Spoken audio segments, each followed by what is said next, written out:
Bueno, para mí es realmente un gozo poder estar con ustedes esta mañana y durante el transcurso de esta conferencia. Gracias, Cristian, gracias al presidente y a todo el comité directivo por organizar este evento que ciertamente será de bendición para cada uno de ustedes. Ya lo ha sido para mí el poder verles y compartir este tiempo con ustedes, así que es de gran provecho. De parte de The Master's Seminary, en español y en inglés, les mandan saludos. Estamos muy contentos de poder estar aquí también representando a dicha institución y colaborar con el seminario de Phoenix en lo que es esta conferencia teológica. Sin más, entonces vamos a pasar al tema de hoy. Me pidieron que hable acerca de la deidad de Cristo, la divinidad de Cristo.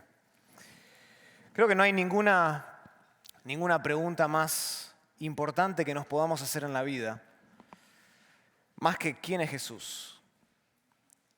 No hay pregunta más importante que esa. ¿Quién es Jesús?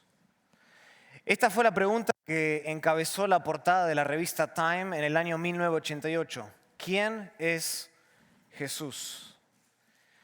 Mucho ha cambiado ciertamente desde aquella época, en aquel entonces en la sociedad, pero la pregunta sigue dando que hablar todavía hasta el día de hoy. No tanto porque fue parte de la portada de una de las revistas más influyentes del mundo, sino porque la manera en que nosotros respondemos a Jesús determina nuestro destino eterno por la eternidad.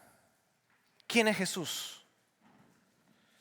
En Juan capítulo 3, versículo 36, nosotros leemos que dice así: el que cree en el Hijo tiene vida eterna, pero el que rehúsa creer en el Hijo no verá la vida, sino que la ira de Dios está sobre él.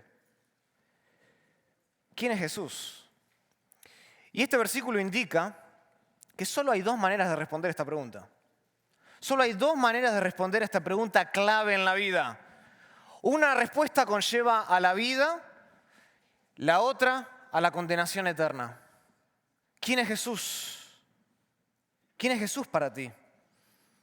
A lo largo de la historia han surgido muchas formas diferentes de responder erróneamente a esta pregunta tan clave. Comenzando, por ejemplo, con Arrio, el hereje del siglo IV, hasta los testigos de Jehová en la actualidad. Para ellos, Cristo no fue más que una criatura, más que un ser creado.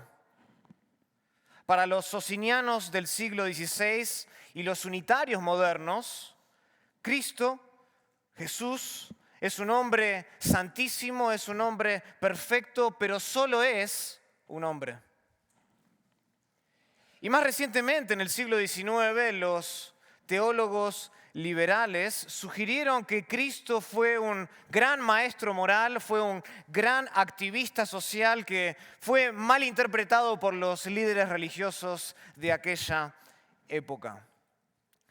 Todos estos puntos de vista y muchos otros se quedan lamentablemente cortos con el testimonio que da la Biblia sobre quién es Jesús. Y como se quedan cortos, merecen ser condenados, merecen ser rechazados, porque no responden a la pregunta de quién es Jesús según la verdad revelada por Dios en la Biblia. En la Escritura, a Jesús se lo describe como mucho más que un líder. Fue mucho más que un líder inspirador. Jesús no fue un simple profeta más que habló de parte de Dios. Tanto el Antiguo como el Nuevo Testamento enseñan que Cristo Jesús es infinitamente más que cualquier criatura en los cielos y en la tierra. Él es el segundo miembro de la triunidad, el glorioso Hijo de Dios, que es digno de nuestra adoración y obediencia hoy y para siempre. Por eso leemos en Filipenses capítulo 2 que Dios le dio un nombre. Le dio un nombre que es por sobre todo nombre, para que en el nombre de Jesús se doble toda rodilla, ya sea la que esté en los cielos, en la tierra o debajo de la tierra, y toda lengua confiese que Jesucristo es Señor, para la gloria de Dios Padre. El pasaje que nosotros vamos a estar estudiando esta mañana defiende la deidad de Cristo, la divinidad de Cristo, como ningún otro pasaje de la Biblia.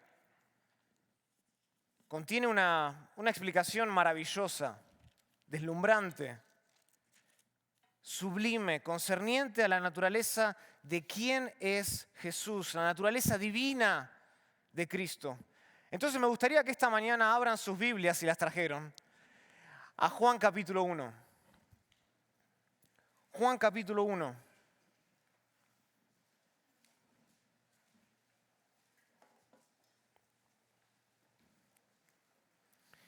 Y el pasaje que vamos a estar analizando esta mañana en la primera sesión es Juan capítulo 1, del 1 al 5. Y vamos a estar viendo este pasaje particularmente porque en este pasaje hay tres evidencias de la deidad de Cristo que no solo informan nuestra mente, sino que también fortalecen nuestra voluntad, nuestros deseos para seguir a Cristo hasta el fin del mundo. Juan capítulo 1, versículo 1, estoy leyendo de la Reina Valera 1960, dice: en el principio era el Verbo, y el Verbo era con Dios, y el Verbo era Dios. Este era en el principio con Dios.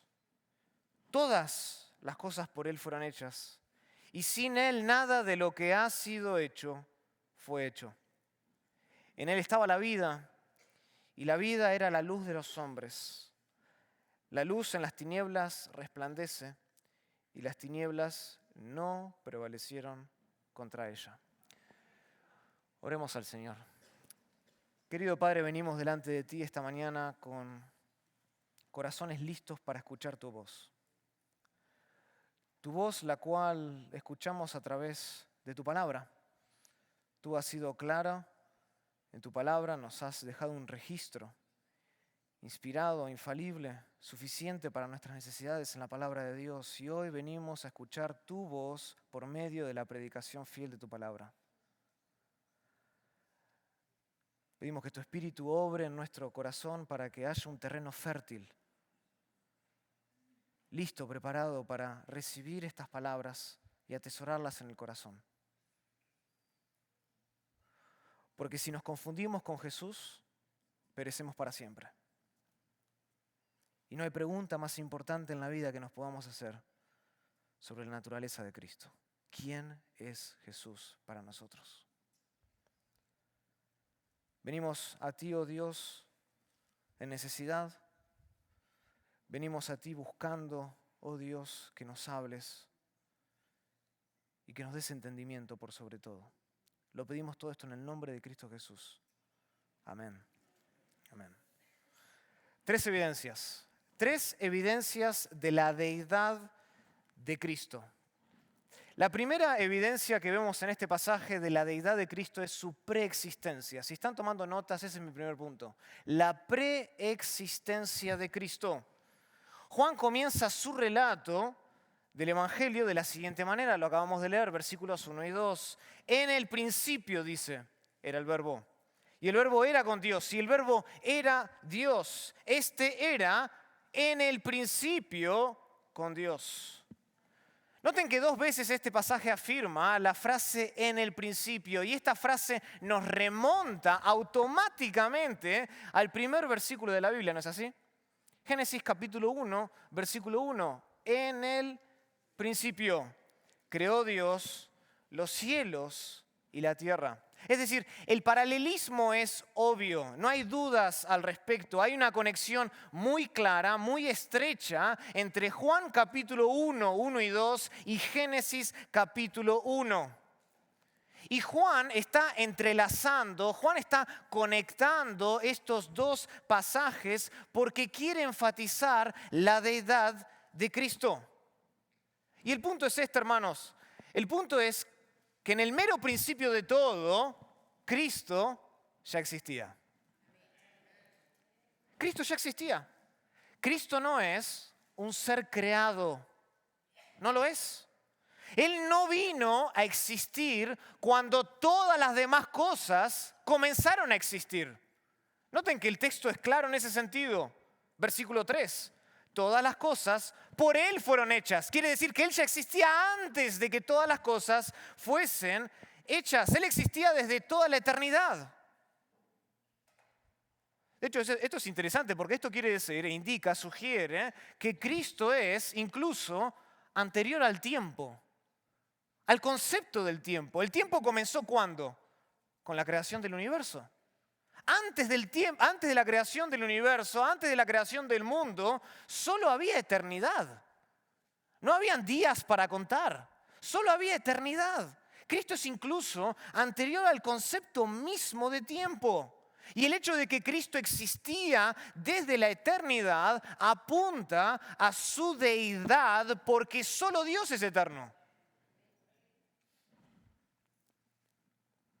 O sea, no importa qué tanto nosotros podamos retroceder en el pasado, incluso si nosotros tuviéramos la capacidad de rebobinar, de ir para atrás en el tiempo e ir más allá de la creación de Génesis 1, ¿saben a quién encontraríamos?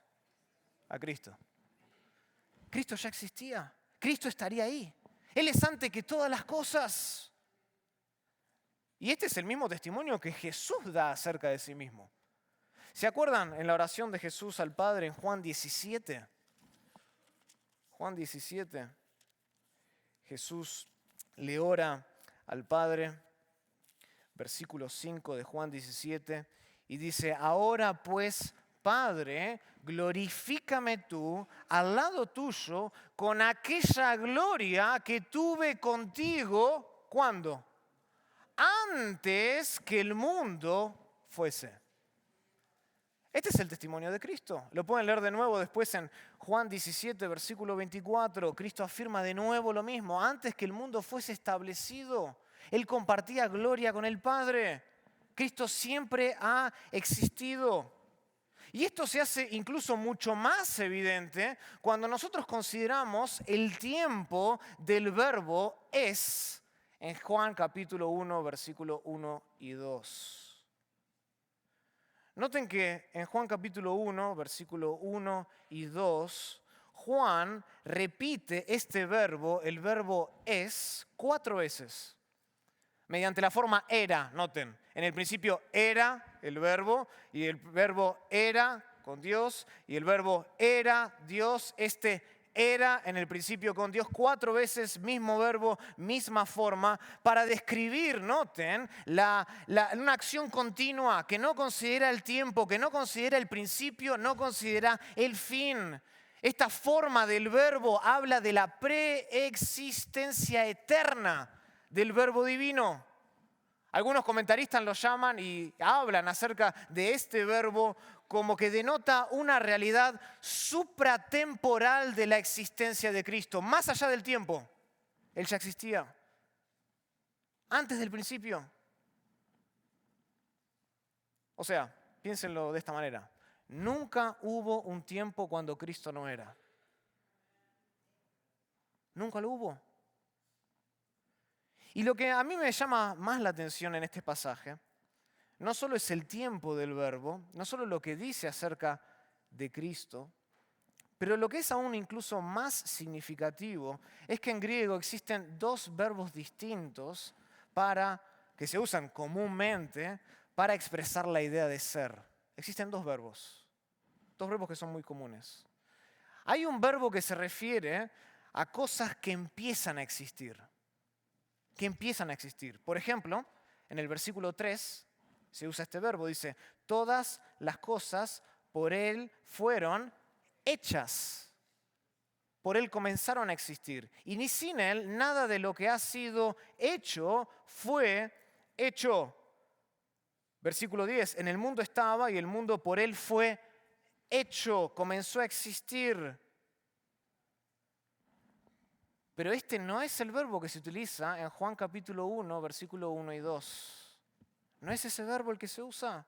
Cristo no empezó a existir en el principio cuando todas las cosas fueron creadas, sino que Cristo siempre existió y ese es el punto del pasaje.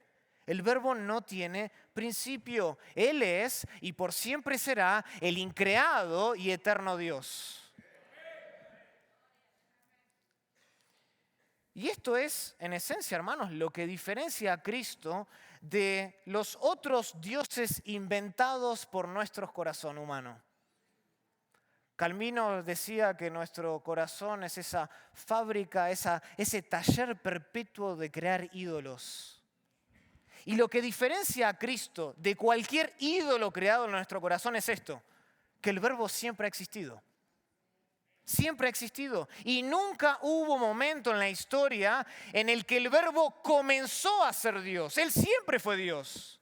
Y como Él comparte la naturaleza preexistente con Dios, Jesús es del mismo carácter y es de la misma naturaleza y de la misma calidad de Dios. Él es Dios. En el principio era el verbo y el verbo era con Dios y el verbo era Dios. Por eso Jesús puede decir en Juan 8, versículo 58, antes que Abraham fuese, ¿yo qué? Yo soy. Y ahí otra vez se usan dos verbos distintos. Antes que Abraham comenzase a existir, yo soy. Yo siempre fui. Él comparte la naturaleza con Dios, es del mismo carácter con Dios, de la misma calidad de Dios. O sea, todo lo que se puede decir de Dios, se puede decir de Cristo y viceversa. El gran teólogo John Owen vio esto con gran claridad en uno de sus libros llamado Comunión con Dios. Y Owen explica en el primer tercio de su obra que muchos cristianos, lamentablemente, operan bajo esta idea errónea, equivocada, de que detrás del Jesús misericordioso, ese amigo de pecadores, detrás de Él hay un ser más siniestro en el cielo. Que en el cielo hay un ser que es más pobre en compasión. Que en el cielo hay un Dios que es más pobre en gracia, que es más pobre en belleza, que es más pobre en bondad y de quien nos gustaría saber menos de Él y más de Jesús. Pero la realidad, hermanos, es que no hay otro Dios en el cielo diferente a Cristo. No lo hay. Él es uno con el Padre, como Jesús afirma en Juan capítulo 10, versículo 30. Hebreos capítulo 1, versículo 3 dice que Jesús es el resplandor de la gloria de Dios y la misma sustancia, la imagen de la sustancia de Dios. Colosenses capítulo 2, versículo 9 dice que en Él habita corporalmente toda la plenitud de la deidad. Esto significa otra vez que cuando vemos a Cristo, vemos al Padre. Algo que Jesús mismo afirmó. Por ejemplo, Juan capítulo 12,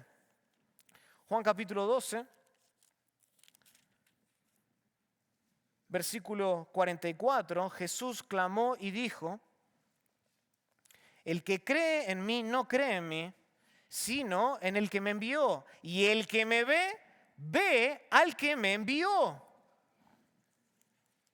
Unos capítulos después, en Juan capítulo 14, versículo 9, increíble esta discusión, este diálogo entre Jesús y Felipe. Felipe le pide en el versículo 8 de Juan 14, Señor, muéstranos al Padre y nos basta. Y ya está. Versículo 9. Y Jesús le dijo, tanto tiempo hace que estoy con vosotros y no me has conocido, Felipe. El que me ha visto a mí, ha visto al Padre. ¿Cómo pues dices tú, muéstranos al Padre? Aquí estoy. ¿Me ves a mí? ¿Ves al Padre? Es decir, a través de Cristo nosotros podemos saber cómo es Dios en verdad, verdaderamente. Y es a través de Cristo que nosotros entendemos, por ejemplo, cuánto detesta Dios el pecado. Pero en Cristo también, nosotros también podemos ver la misericordia de Dios. Y al igual que el ladrón en la cruz, nosotros podemos clamar a Dios y decirle, acuérdate de mí, porque nosotros sabemos cómo va a responder porque hemos visto a Cristo.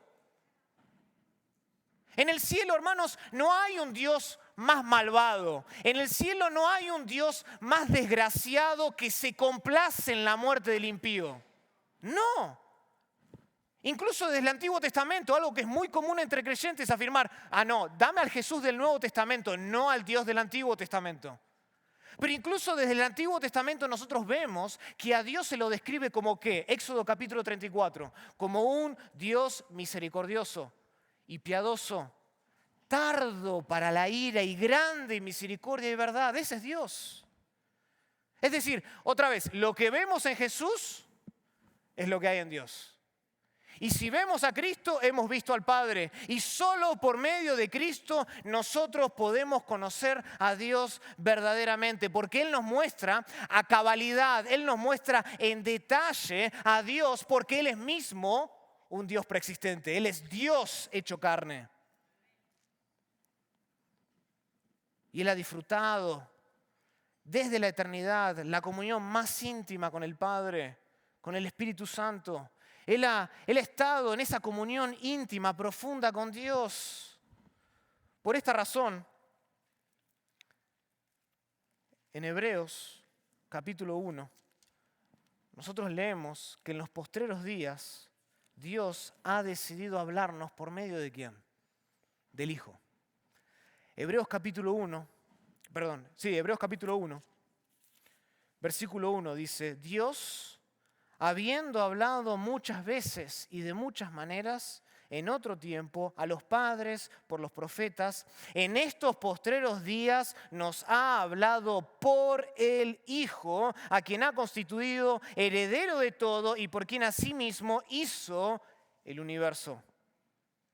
Esto quiere decir que quien solía hablar de formas diferentes y quien solía hablar a través de personas diferentes, profetas, finalmente ha pronunciado una última palabra por medio del Verbo Divino, por medio de Jesús. Porque Él es la revelación más completa de Dios. De hecho, unos versículos más adelante en Juan, versículo 18 de Juan 1 dice, a Dios nadie le vio jamás, el unigénito Hijo que está en el seno del Padre, Él le ha dado a conocer. Esto quiere decir que Cristo es el alfabeto de Dios, por así decirlo. Él nos deletrea, Él nos muestra, Él explica, Él declara todo lo que Dios tiene que decir para nosotros. Por tanto, cuanto nosotros más conocemos a Cristo, más conocemos a ¿quién? A Dios. Y cuanto más conocemos a Dios, ¿saben lo que pasa? Más amamos y adoramos a Cristo. En esto consiste la vida eterna. Juan 17, versículo 3. Que te conozcan a ti, el único Dios verdadero, y a Jesucristo, a quien has enviado. Esa es la primera evidencia que vemos de la deidad de Cristo, su preexistencia. Pero hay otra evidencia que me gustaría considerar esta mañana, y es su poder. Es su poder. Noten en sus Biblias, Juan capítulo 1, versículo 3, dice, todas las cosas por Él fueron hechas, y sin Él nada de lo que ha sido hecho fue hecho. Noten lo que Juan está diciendo aquí. Juan está diciendo que el Verbo no solo estuvo presente en el principio en virtud de su preexistencia, Él existía antes que todas las cosas comenzaran a existir, sino que acá también Juan nos dice que Él participó activamente en la creación de todas las cosas. No solo estuvo ahí, Él participó en la creación. Y para expresar esta actividad creadora de Cristo en el principio, el apóstol Juan va a utilizar una construcción muy común en la literatura hebrea, lo que se conoce como el paralelismo antitético. ¿Qué quiere decir eso? El paralelismo antitético consiste básicamente de dos pensamientos que completan una sola idea por medio de un contraste. Encontramos un buen ejemplo de esto en Proverbios capítulo 10. Proverbios capítulo 10, versículo 1, donde se compara y se contrasta, por ejemplo, el comportamiento de los hijos sabios con el de los necios. Proverbios 10, versículo 1, dice así. Salomón dice, el hijo sabio alegra al padre, pero el hijo necio entristece a su madre. Noten que es una sola idea comunicada a través de dos pensamientos con un contraste por medio. La idea es tratar de mostrarnos en qué consiste el camino del hijo sabio con el camino del hijo necio. Bueno, en Juan capítulo 1, versículo 3, encontramos esta misma construcción. Noten, en la primera parte de Juan capítulo 1, versículo 3, Juan señala positivamente que Cristo creó todas las cosas. Dice, todas las cosas por Él fueron hechas. Pero noten la segunda parte del versículo. La segunda parte del versículo expresa lo mismo, pero de manera negativa. Dice, y sin Él, nada de lo que ha sido hecho fue hecho. ¿Cuál es la idea? ¿Cuál es la idea principal? La idea principal es que Cristo, como Dios, Él participó en la creación de todo lo que existe en la tierra. Él fue el agente divino por medio del cual todas las cosas fueron creadas y existen. Él fue. Otra manera de decir es que no se creó nada en absoluto sin la participación de Cristo. Nada. Y esta es una verdad que vemos a lo largo de las Escrituras, particularmente del Nuevo Testamento. Por ejemplo, Pablo lo expresa así en Colosenses capítulo 1, versículo 16. Dice, porque en Él fueron creadas todas las cosas, las que hay en los cielos y las que hay en la tierra, visibles e invisibles, sean tronos, sean dominios, sean principados, sean potestades, todo fue creado por medio de Él y para Él. Noten que Pablo ahí en Colosenses incluye, además de la tierra, a los seres angelicales, los principados, las potestades, todo fue creado por medio de Cristo. Al final de Hebreos capítulo 1, versículo 2, un pasaje que acabamos de leer, leemos que Dios hizo el universo por medio de Cristo y lo constituyó a Cristo como heredero ¿de qué? De todas las cosas. ¿Por qué lo constituye como a Él heredero de todas las cosas? Porque Él las creó. A Él le pertenecen. Apocalipsis capítulo 3, versículo 14, identifica a Jesús, ¿saben cómo qué? El principio de la creación de Dios. El principio de la creación de Dios. O sea, la enseñanza del Nuevo Testamento es clara. La enseñanza del Nuevo Testamento es inequívoca. Todo cuanto existe lo creó Cristo. Y no existe absolutamente nada que haya sido creado sin la participación del Verbo. Esta es la idea principal de Juan 1, versículo 3. Pero hay algo en el texto original que nosotros no podemos apreciar completamente en nuestra traducción al castellano. Y creo que merece nuestra atención. Juan utiliza una construcción en griego para la frase todas las cosas que se enfoca en lo particular en vez de lo general. Y esto es importante. Juan está utilizando una construcción en griego que se enfoca en lo individual, en lo particular, en vez de lo general. El apóstol podría haber utilizado otra expresión, como lo hace Pablo en Colosenses capítulo 1, versículo 16, para referirse a todas las cosas de una manera colectiva. Él hizo todas las cosas en términos generales. Pero lo que Juan está haciendo aquí es que él prefiere una construcción que se centra en cada cosa, en cada detalle de manera individual. Todas las cosas por Él fueron hechas y sin Él nada. Una manera más literal de traducir a Él sería, y sin Él ni una sola cosa ha sido hecha. Juan está enfocando su atención en lo individual en vez de lo colectivo, en lo particular en vez de lo general.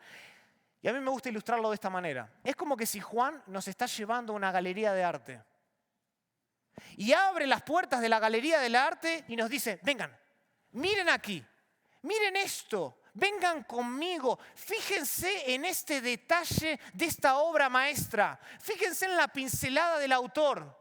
¿Lo vieron? Ahora pasemos a la próxima obra y va obra tras obra individualmente mostrando la obra creativa del autor. Pablo en Colosenses 1:16, ¿saben lo que hace? Abre las puertas de la galería de arte y dice, todo esto lo creó Cristo. De manera general. Juan se toma el tiempo, por así decirlo, y quiere enfocarnos en cada obra creativa de parte de Dios. Y el énfasis es es que cada una de las cosas conforma la totalidad de lo creado por Cristo, desde la ballena más grande hasta la ameba más pequeña, desde la diminuta luciérnaga hasta la más grandiosa puesta de sol, todo lo diseñó y todo lo creó Cristo Jesús. Todo le pertenece a Él. Y yo creo que este detalle en el texto es muy beneficioso para nosotros hoy. Porque en la actualidad, lamentablemente, en la iglesia hay muchas personas que piensan que Jesús es nuestro Salvador, pero no es realmente el creador de todo.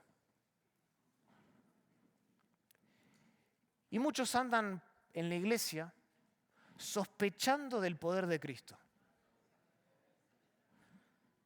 Entonces, el domingo por la mañana cantan del amor de Cristo revelado maravillosamente en la cruz del Calvario, pero cuando tropiezan con una dificultad durante la semana, piensan que el mundo no le pertenece a Cristo.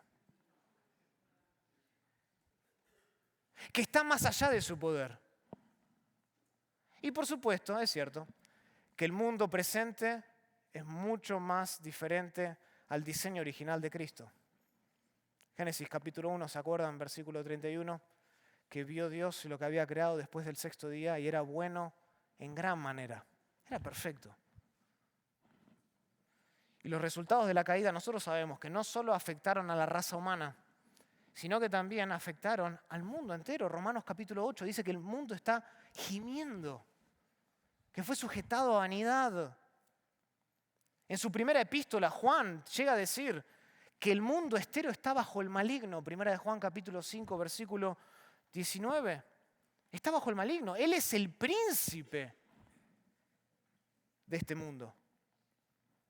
Satanás es el príncipe de este mundo, pero Cristo sigue siendo su creador. Cristo sigue siendo el creador del mundo y los cielos y la tierra no pueden más que declarar la gloria de Cristo, la gloria de Dios, porque son su gran obra de arte. Salmo capítulo 19, versículo 1, los cielos, la tierra declara la gloria de Dios día a día sin el uso de palabras. Vemos maravillosamente el esplendor de la gloria de Cristo. Esto significa, hermanos, esto es muy importante para nosotros, porque esto significa que el mundo todavía está asido a nuestro Señor Jesucristo. Está sujetado a Él. Su carácter como creador está grabado en todas las cosas del universo, tan profundamente que el universo no puede existir sin el poder de su palabra. Él lo sostiene, dice Hebreos capítulo 1, versículo 3, por el poder de su palabra. Él es el que está sustentando todas las cosas en este momento, Colosenses 1:17. Todas las cosas.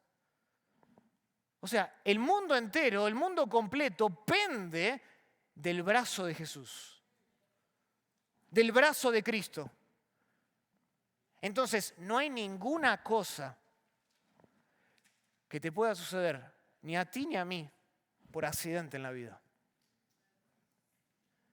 Ninguna cosa. Cristo es el agente de la creación, y no solo el agente de la creación, sino que Él también es el sustentador de la creación. Él sustenta todo con su poder. Nunca hubo nada que no dependa de Cristo para existir. El mundo todavía le pertenece y sin Jesús el mundo sería un caos, como también lo sería nuestra vida. En Él somos y en Él nos movemos y en Él existimos. Y sin Él no podemos hacer nada. La tercera y última evidencia, por una cuestión de tiempo, vamos a pasar rápido. La tercera y última evidencia de la deidad de Cristo es su prerrogativa.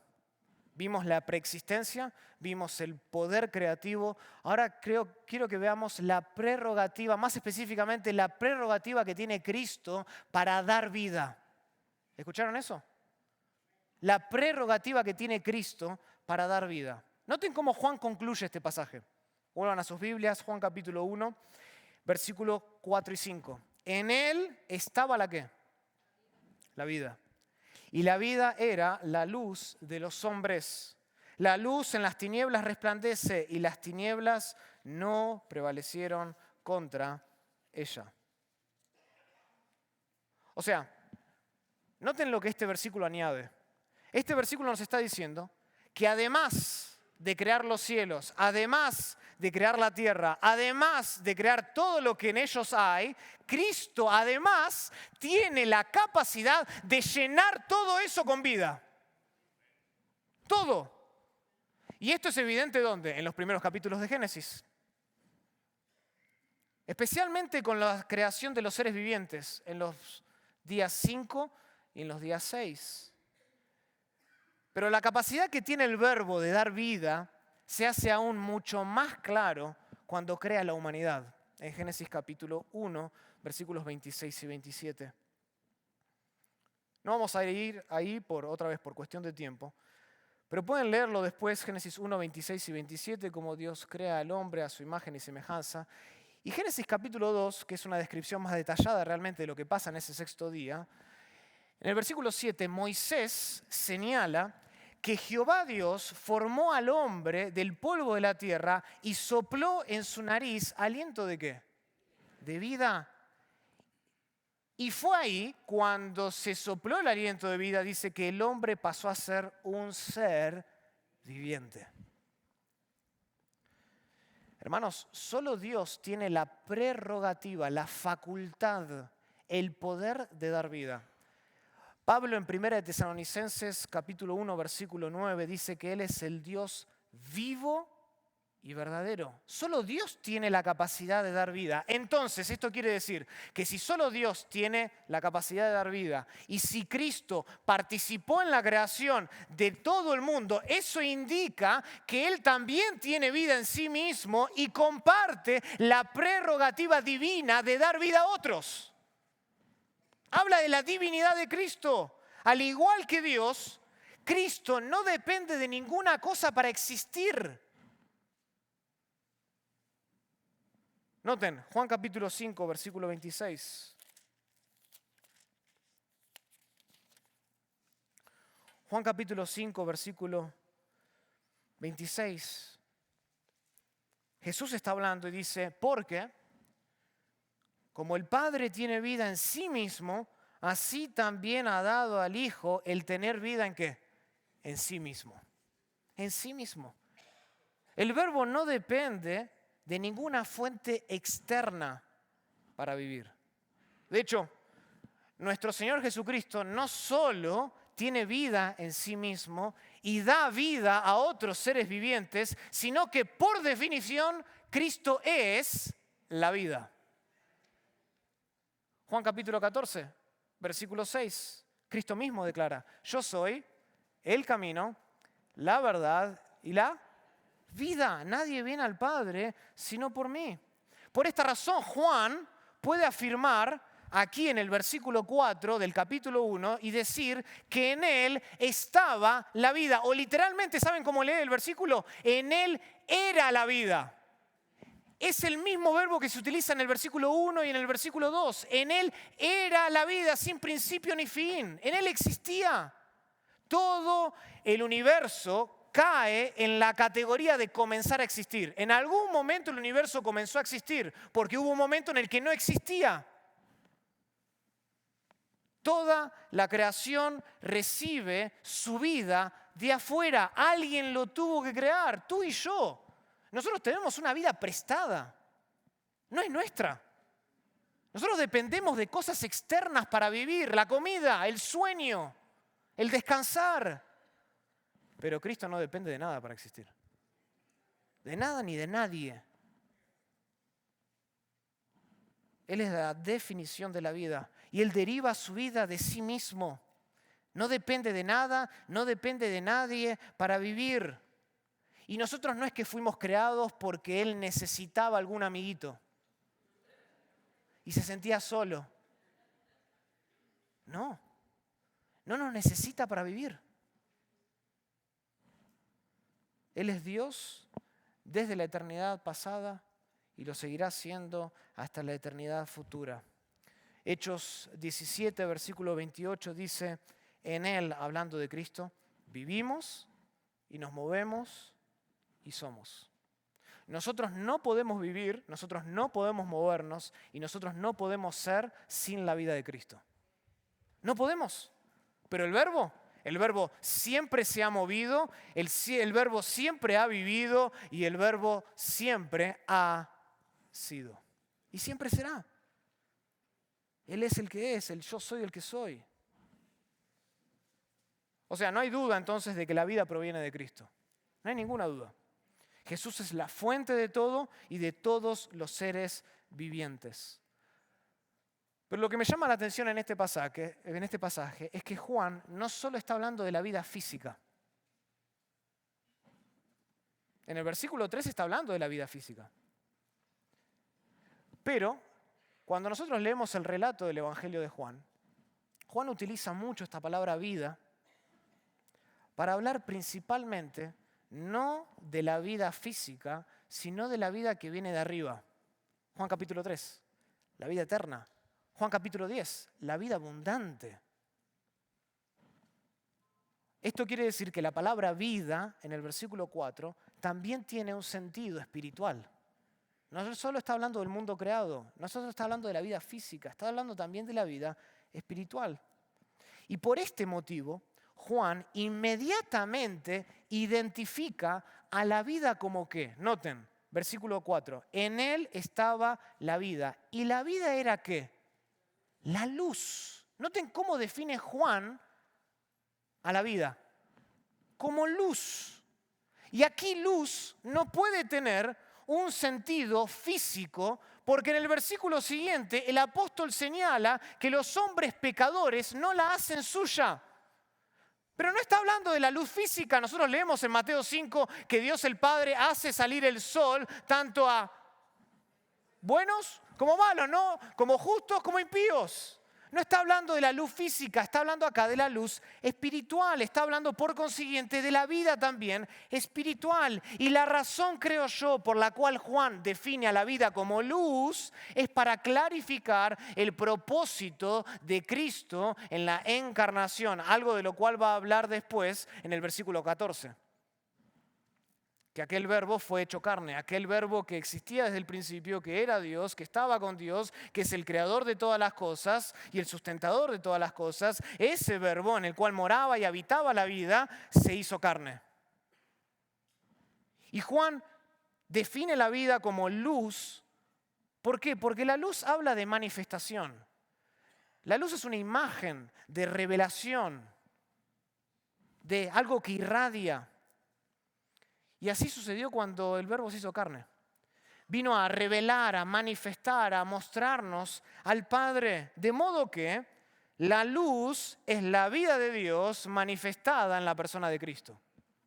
De nuevo, la luz es la vida de Dios manifestada en la vida y en la persona de Cristo. En Juan 8, por ejemplo, versículo 12, Jesús mismo declara, noten, con un juego de palabras, yo soy la luz del mundo, el que me sigue no andará en tinieblas, sino que tendrá la luz de la vida.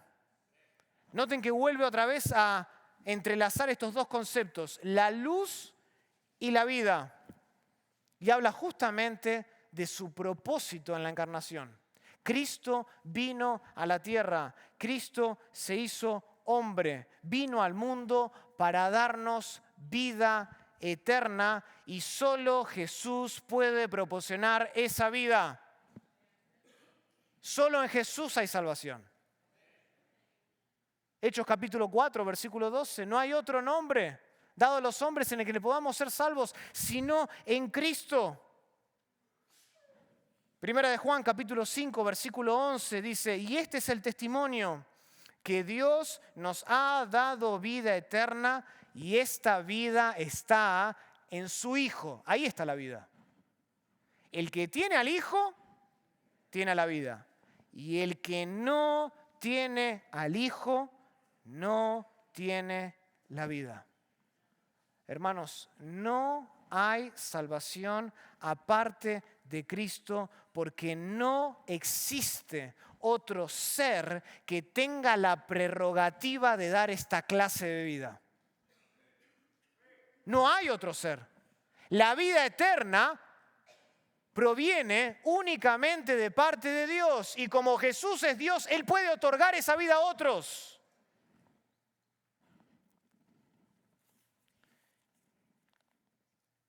¿Y saben de qué más habla esto? Indirectamente. Esto habla mucho de las tinieblas de nuestro corazón. Mucho. ¿Y qué quiero decir con esto? Hermanos, el pecado es mucho más abominable y mucho más poderoso y mucho más peligroso de lo que suponemos. ¿Saben por qué?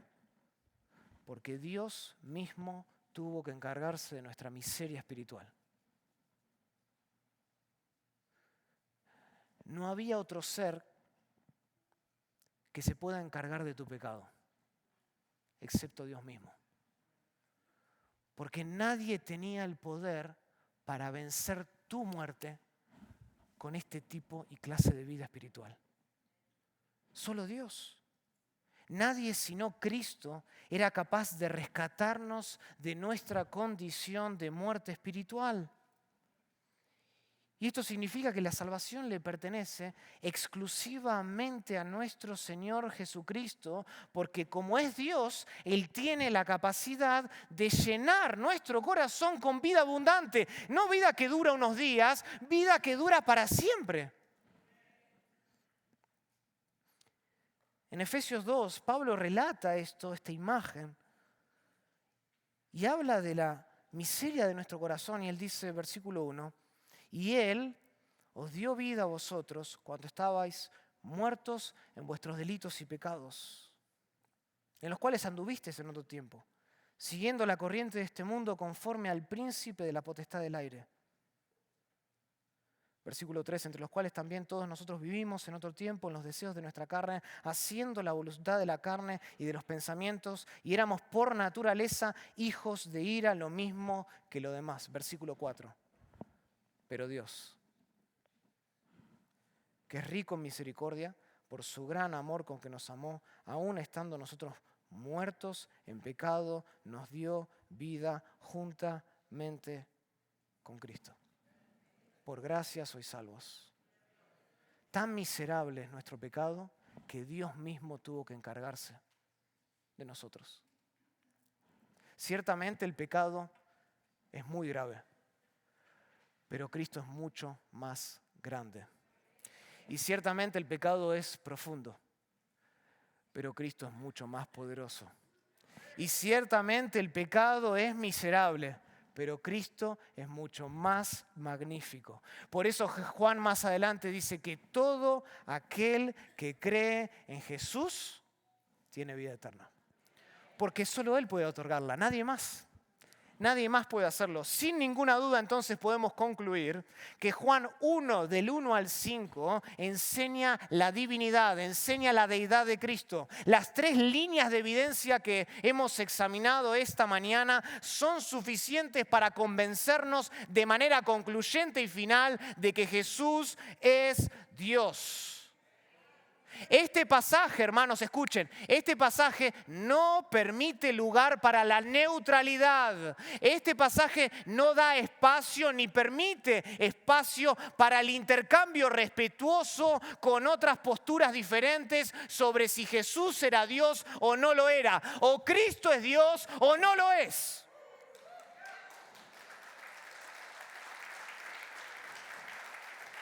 Y si tú rechazas la naturaleza divina de Jesús, no puedes ser salvo, ni en esta vida ni en la venidera.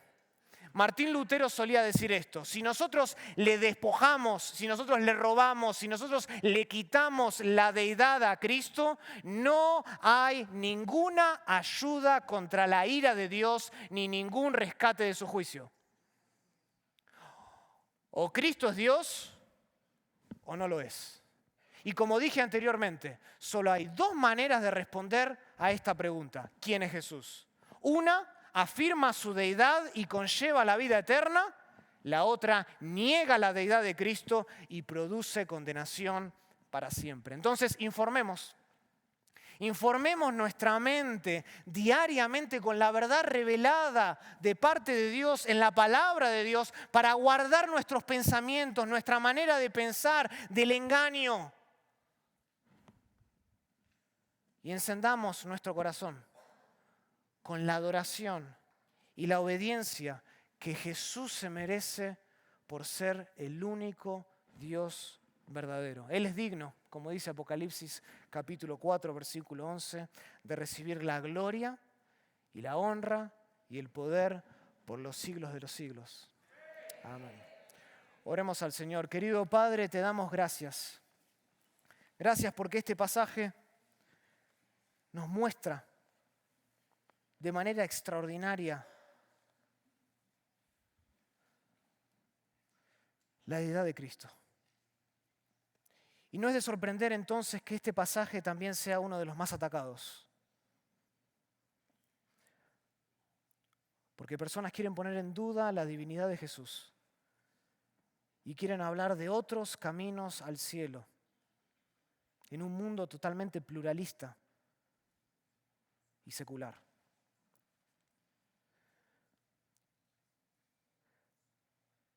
Padre, tú conoces los corazones de cada una de las personas que están aquí.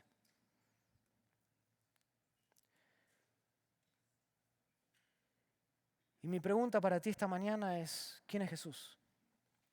¿Quién es Jesús para ti?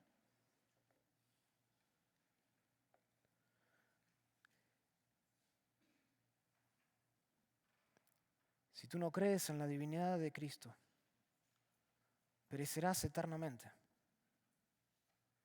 y no tendrás vida apartado de Él.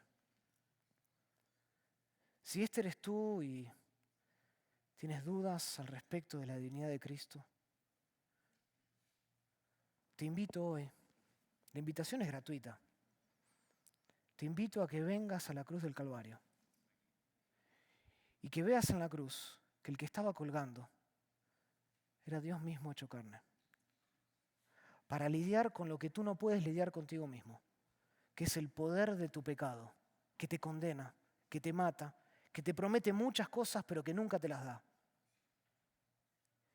Y te ruego que vengas a Jesús hoy, que confíes en Él, que deposites tu confianza plenamente en Jesús, que Él es el único que puede salvarte de tus pecados, que Él es el único que puede pagar la deuda infinita que tú tienes ante un Dios santo.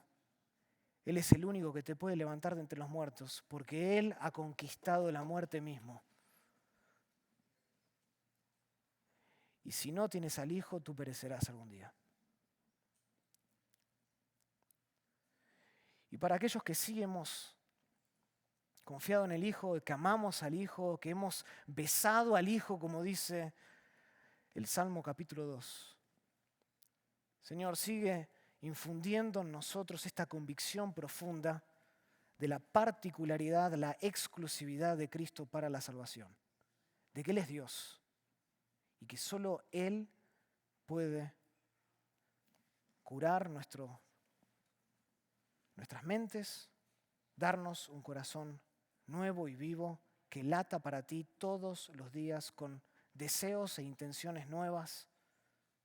Señor, levanta hombres y mujeres aquí que defiendan fervientemente la deidad de Jesús, que no permitan en sus casas ni en ningún otro lugar, por el mero ser respetuoso, de tratar de ser un buen ciudadano, un buen vecino, de invitar la discusión y tratar de poner en duda la deidad de Cristo.